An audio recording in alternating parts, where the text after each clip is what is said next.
Assalamualaikum. Waalaikumsalam warahmatullahi wabarakatuh. Selamat pagi semuanya. Pagi, Bu. Apa kabar? Baik, Bu. Silakan pimpin doanya. Baiklah, sebelum mulai pelajaran kita berdoa mulai. Berdoa selesai. Oke. Ibu di sini Ibu akan mengambil absen terlebih dahulu. Amelia Chelsea hadir, Bu. Hirla, Dan Bu, Rani, hadir Bu. oke, hadir semua ya. Nah, pada materi kita minggu kemarin sudah Ibu jelaskan tentang batik tulis. Di sini Ananda semua masih ingat tentang apa itu batik tulis? Siapa yang tahu pengertian dari batik tulis? Bu, Ya, silahkan Ananda. batik tulis adalah hasil proses produksi batik dengan teknis pengerjaan motif ditulis langsung dengan manual oleh pembatik. Untuk menulisnya, dapat memakai canting yang dibuat dari tembaga yang dilengkapi gagang dari bambu. Oke, terima kasih Amel. Ya Bu, Oke, lanjut kepada unsur ornamen pada batik tulis. Minggu kemarin Ibu sudah menjelaskan juga tentang unsur ornamen pada batik tulis. Anda semua masih ingat apa saja dari unsur ornamen batik tulis? Ya Bu, saya Bu. Iya, Irla. Unsur ornamen pada batik tulis ada 3 Bu. Yang Iya. pertama ornamen utama atau pokok, yang kedua ornamen isian, dan yang ketiga itu ornamen pengisi bidang Bu. Oke. Ananda semua, apa dari Ananda ada yang tahu apa itu ornamen isian? Siapa yang tahu? Saya Bu. Iya, silakan Rani. Ornamen isian atau isen dalam batik bentuknya bisa berupa garis tipis, agak tebal, Iya. hingga tebal. Kemudian ada juga titik-titik, dan semuanya memiliki istilah sendiri-sendiri. Oke, bagus semua. Oke, pada pertemuan hari ini Ibu akan menjelaskan tentang karakteristik batik. Kain batik mempunyai ciri yang unik yang tidak dimiliki oleh jenis kain lainnya. Akan tetapi, terdapat perbedaan antara ciri-ciri batik modern dan batik tradisional. Adapun contoh ciri-ciri tentang batik, yang pertama, ciri batik tradisional. Ada coraknya memiliki makna simbolik. Yang kedua, corak batik terdapat variasi hias seperti motif ular, geometris barok, dan lain sebagainya. Selanjutnya, yang ketiga, warnanya cenderung gelap seperti warna coklat tua kehitaman dan putih. Lanjut yang keempat, motif batik umumnya membawa ciri khas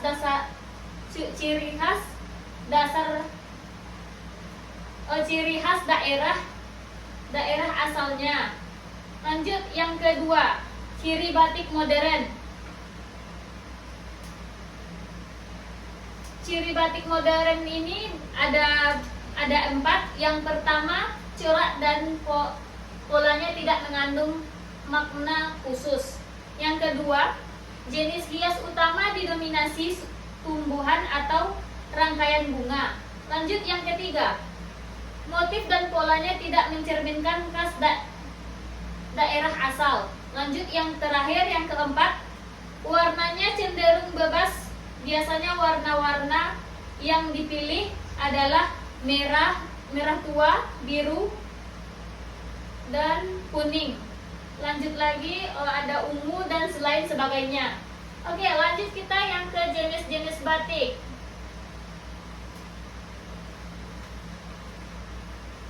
Jenis batik Indonesia sangatlah beragam, berbagai pengaruh dari tradisi klasik sampai yang modern dan abstrak turut menyamarkan jenis batik di Indonesia.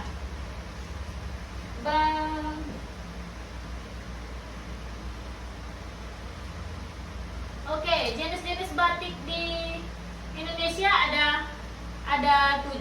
Yang pertama, batik tulis, yang kedua batik cap, yang ketiga batik lukis, yang keempat pecinaan, yang kelima Belanda, yang keenam batik Jawa Hokokai, yang ketujuh batik Rifaia. Oke. Jenis batik.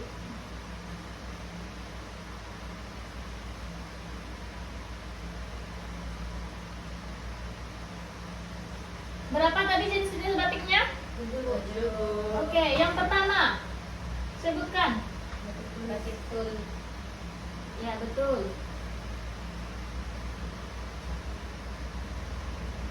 Yang kedua, Batik cap. yang ketiga, Batik lukis. yang keempat, Batik pecinaan.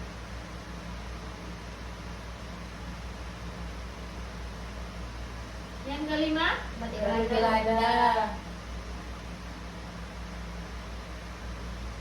oke, yang keenam, Batik Jawa Hokokai.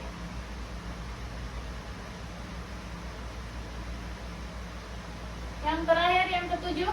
Batik Rifaia. Rifaia.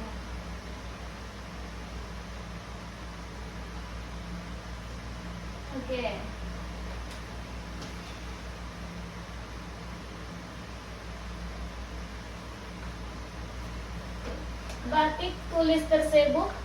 Batik tulis tersebut disebut dengan batik manual dengan penggunaan tangan dengan alat bantu canting untuk menerkakan malam pada corak batik.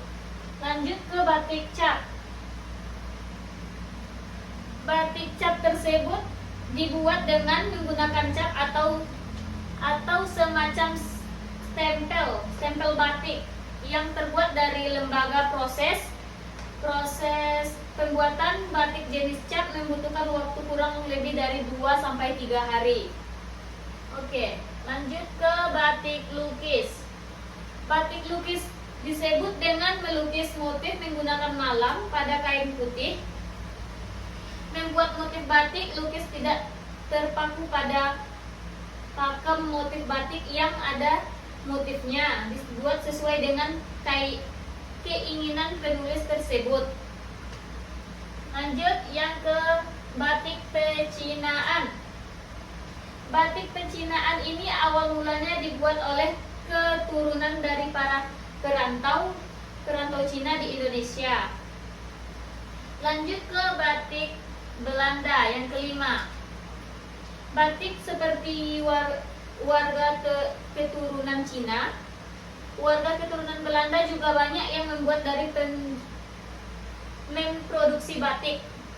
Batik yang dihasilkan warga keturunan Belanda mempunyai ciri khas terdiri dan sering disebut dengan batik Belanda. Lanjut yang keenam, batik Jawa Hokokai.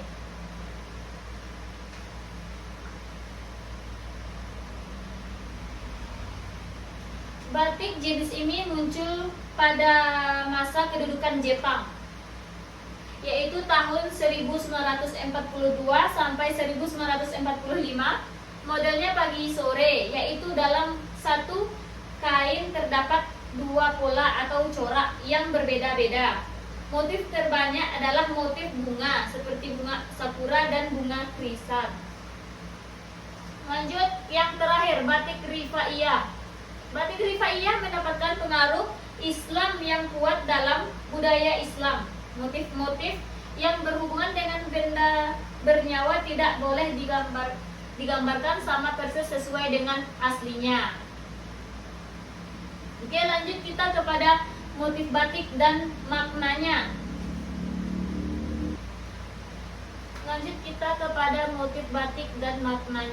Motif batik biasanya membawa makna yang harapan tertentu bagi orang yang mengenakannya.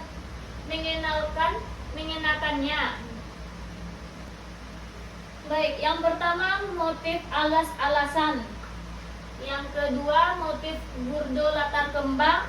Yang ketiga motif kokrosono. Yang keempat motif motif Sido Mulyo. Lanjut yang kelima, motif Megamendung.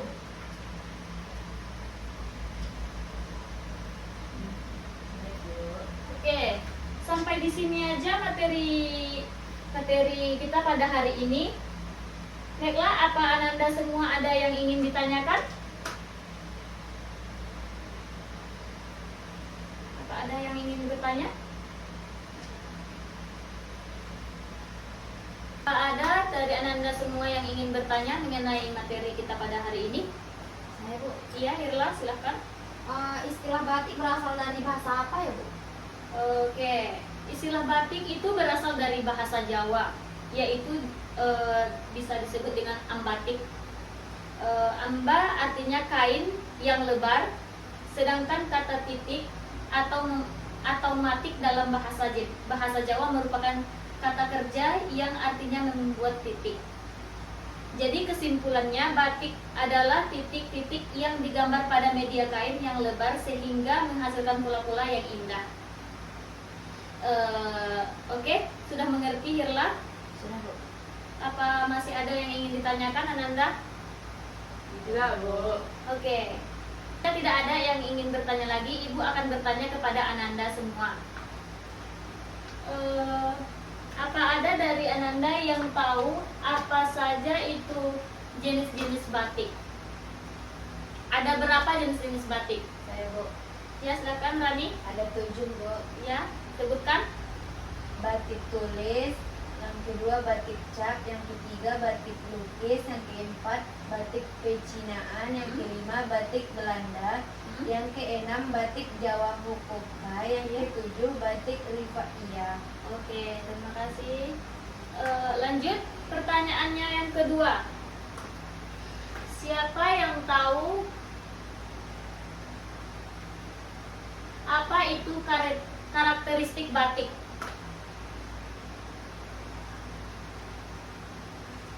Saya Bu. Iya, silakan Hirla. Adapun ciri-ciri tersebut tuh ada 2 Bu. Yang pertama ciri batik tradisional, yang kedua ciri batik modern. Oke. Stop Hirla. Lanjut, Amel, sebutkan apa itu ciri batik tradisional? Baiklah Bu, ciri batik tradisional yaitu yang pertama, coraknya memiliki makna simbolik. Oke. Yang kedua, corak batik terdapat variasi hias seperti motif ular, geometris, barong, dan lain sebagainya. Yang ketiga, warnanya cenderung gelap seperti warna coklat tua, hitam, dan putih. Oke. Dan yang keempat atau yang terakhir yaitu motif batik umumnya membawa ciri khas daerah asalnya. Oke, cukup Amel. Rani, lanjut. Ciri batik modern. Ciri batik modern yaitu yang pertama, corak dan polanya tidak mengandung makna khusus. Yang kedua, jenis hias utama didominasi tumbuhan atau rangkaian bunga. Yang ketiga, motif dan polanya tidak mencerminkan khas daerah asal. Yang keempat, warnanya cenderung bebas. Biasanya warna-warna yang dipilih adalah merah tua, biru, kuning, dan ungu, dan lain sebagainya. Oke, bagus sekali. Lanjut. Oke, baiklah. Jenis-jenis batik tadi kan ada 7. Yang pertama kan ada batik tulis, batik cap, batik lukis, batik pecinaan, batik Belanda, batik Jawa Hokokai, yang terakhir batik Rifaiyah. Ananda semua ada yang tahu apa itu batik cap? Coba jelaskan. Saya Bu, Iya, Hirla, silakan Hirla. batik cap dibuat dengan menggunakan cat atau semacam stempel motif batik yang terbuat dari tembaga Bu. Iya. Proses pembuatan batik cat jenis batik membutuhkan waktu kurang dari 2 sampai 3 hari. Iya, bagus. Oke, Ananda semua, apa ada yang tahu tentang batik lukis? Saya Bu. Iya. Baiklah Bu, batik lukis dibuat dengan melukiskan motif menggunakan malam pada kain putih. Pembuatan motif batik lukis tidak terpaku pada program motif batik yang ada. Motifnya dibuat sesuai dengan keinginan pelukis tersebut. Tetapi bisa juga dibuat berdasarkan pesanan pembeli. Batik lukis ini mempunyai harga yang mahal karena tergolong batik yang eksklusif dan jumlahnya terbatas. Di sisi lain, batik lukis ini jarang digunakan untuk pakaian. karena kurang lazim. Biasanya batik lukis hanya digunakan sebagai pajangan. Oke, bagus sekali. Lanjut, kalau batik tulis, Rani, apa pengertiannya? Apa yang dimaksud dari batik tulis? Batik tulis dibuat secara manual dengan menggunakan tangan dengan alat bantu canting atau menerakan malam pada corak batik. Iya. Pembuatan batik tulis memerlukan kesabaran dan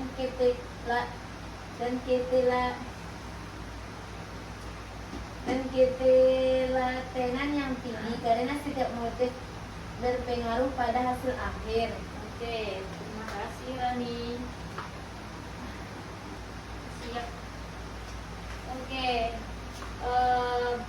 pertanyaan sudah dijawab semua. Baiklah, kita cukupkan pembelajaran kita pada hari ini karena waktu kita sudah karena waktu kita terbatas. Terima kasih. Assalamualaikum warahmatullahi wabarakatuh. Waalaikumsalam warahmatullahi wabarakatuh. Silakan Ketua. Ya, sebelum kita menyelesaikan pembelajaran hari ini, baiklah kita akan membacakan andalan.